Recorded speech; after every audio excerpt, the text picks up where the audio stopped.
The procedure looked perfect. Every step documented, every risk assessed, every approval signed. On paper, everything looks under control, but on the ground, the job looked completely different. The supervisor was unavailable, the conditions changed mid-task, the crew adapted, shortcuts appeared quietly, decisions were made in real time, and eventually, the work drifted away from the procedure, not because people were reckless, but because reality moved faster than the system.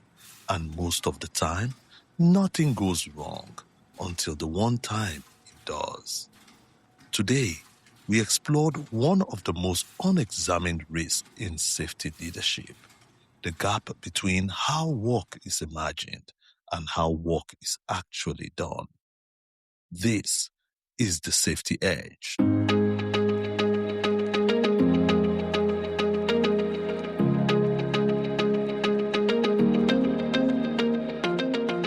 Welcome back to the Safety Edge podcast, where safety leaders sharpen their edge.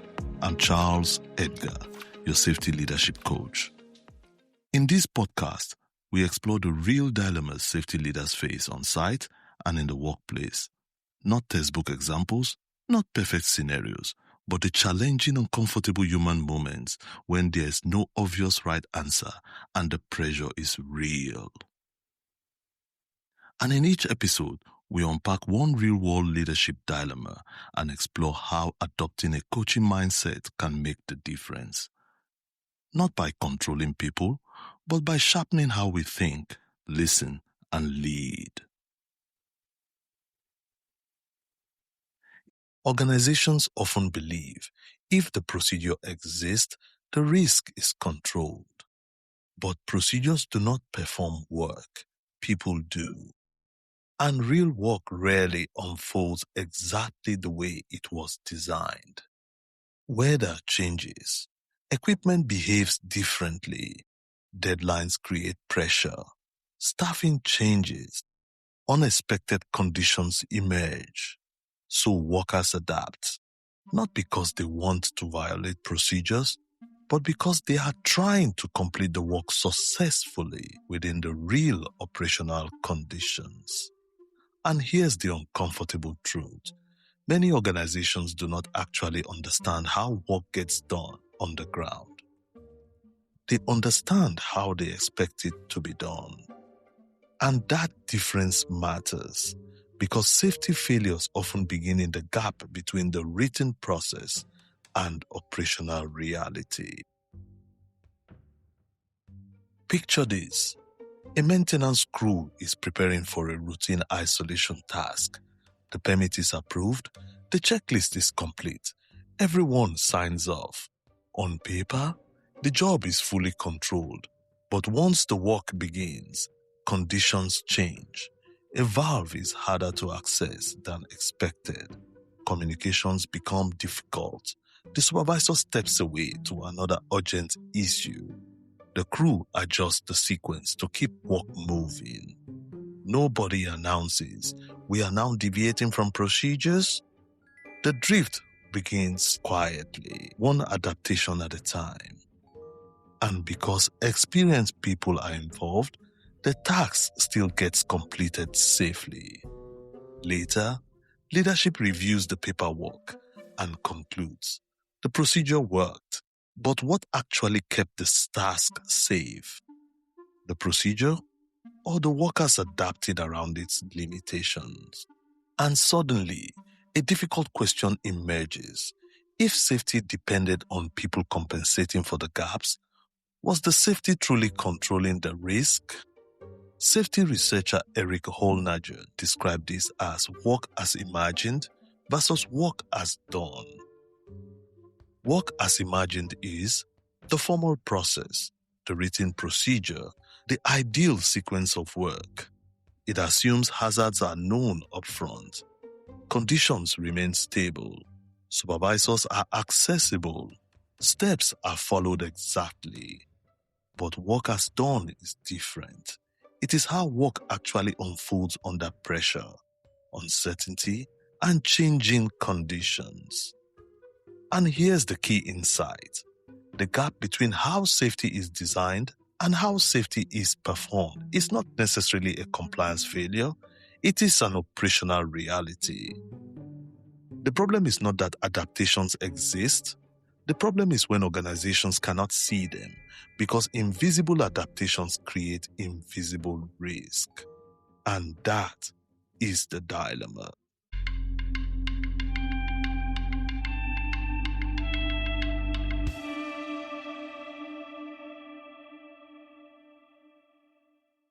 And why is this dangerous? This is dangerous because most adaptations are successful. That's why they become normalized. Workers find shortcuts that save time. Teams develop workarounds. Experienced operators compensate for flawed processes. And because nothing bad happens immediately, the organization assumes the system is functioning. But gradually, the workaround becomes the real process, not officially, unofficially. This is what Diane Vaughan called normalized deviance. Deviations slowly become accepted because they continue producing successful outcomes until eventually conditions align differently and the system fails. Now, what do most leaders do? Most leaders respond to deviations by asking, why didn't they follow procedures? But effective leaders ask a different question. What made the procedure difficult to follow in the first place? Because if procedures consistently drift from reality, the issue may not be worker behavior. It may be system design. And when leaders only enforce compliance without understanding operational reality, they unintentionally push important safety information underground. Now, what do most effective leaders do differently? Effective leaders close the gap between workers imagined and workers done. And here's how they do it. 1. They go to the field to learn, not just to inspect. They observe how work is actually performed, not to catch people doing things wrong, but to understand operational reality. 2. They make adaptations discussable. They understand that if workers fear punishment for highlighting limitations with the procedure, they silently avoid conflict, and in doing so, critical learning disappears underground. 3. They involve frontline workers in the design of procedures because they understand that the people doing the work know where friction exists in the process. 4. They treat procedures as live systems, not static documents, because they understand that procedures must evolve with operational reality. 5. They study success, not just failures. They understand that focusing on reinforcing what is working before it fails helps organizations strengthen the conditions that enable success before they erode. This positive shift in mindset is essential for building a proactive organization. Now let's take this mindset into the field and see it from a coaching lens.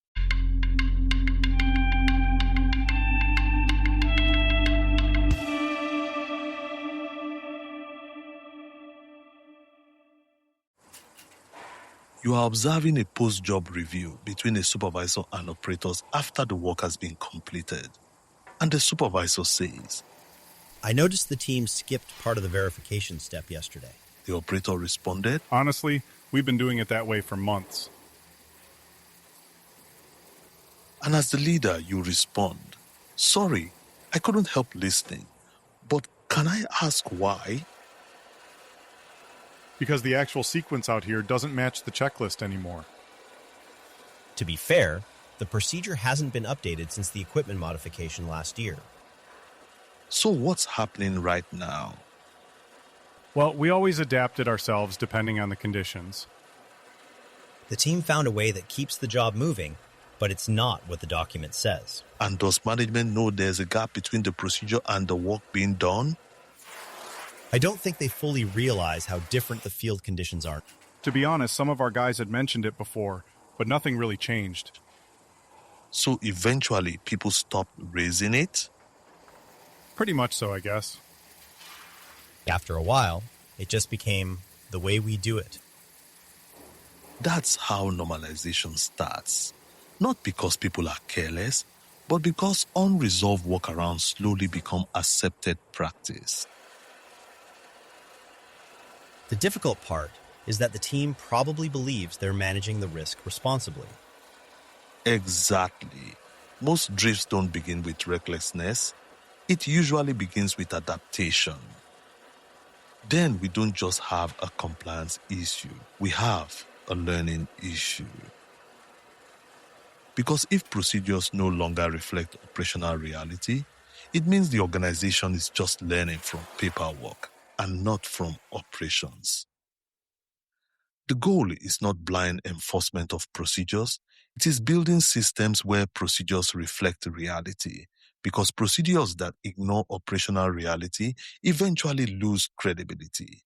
And once credibility disappears, people stop trusting the system, and that is where drift quietly begins to normalize.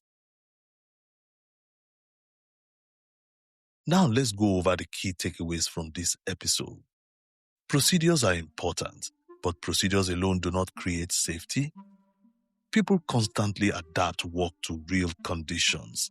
That adaptation is often what keeps operations functioning. And the danger begins when organizations stop seeing the gap between procedure and reality. Strong safety cultures do not pretend the gap does not exist. They actively study it.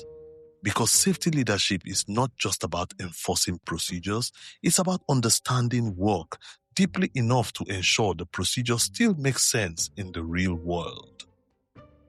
And in that moment, when leaders stop focusing on only asking, did they follow procedures, and they start asking, how does work actually happen here? This is where learning truly begins. That moment, that awareness, that is the edge.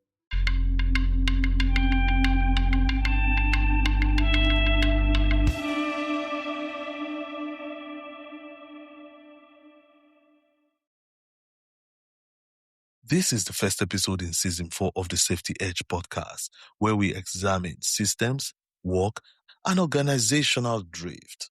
And today, we explore the gap between work as imagined and work as done. We establish something important. When procedures drift away from operational reality, people tend to adapt. And the real question here is whether leadership can see the gap and take necessary steps to address it. So this week, ask your teams, where does our procedure not really match reality? What adaptations have quietly become normal? And what are people doing to make the work succeed? Because hidden adaptations are not just operational details, they are signals that the system may no longer reflect reality.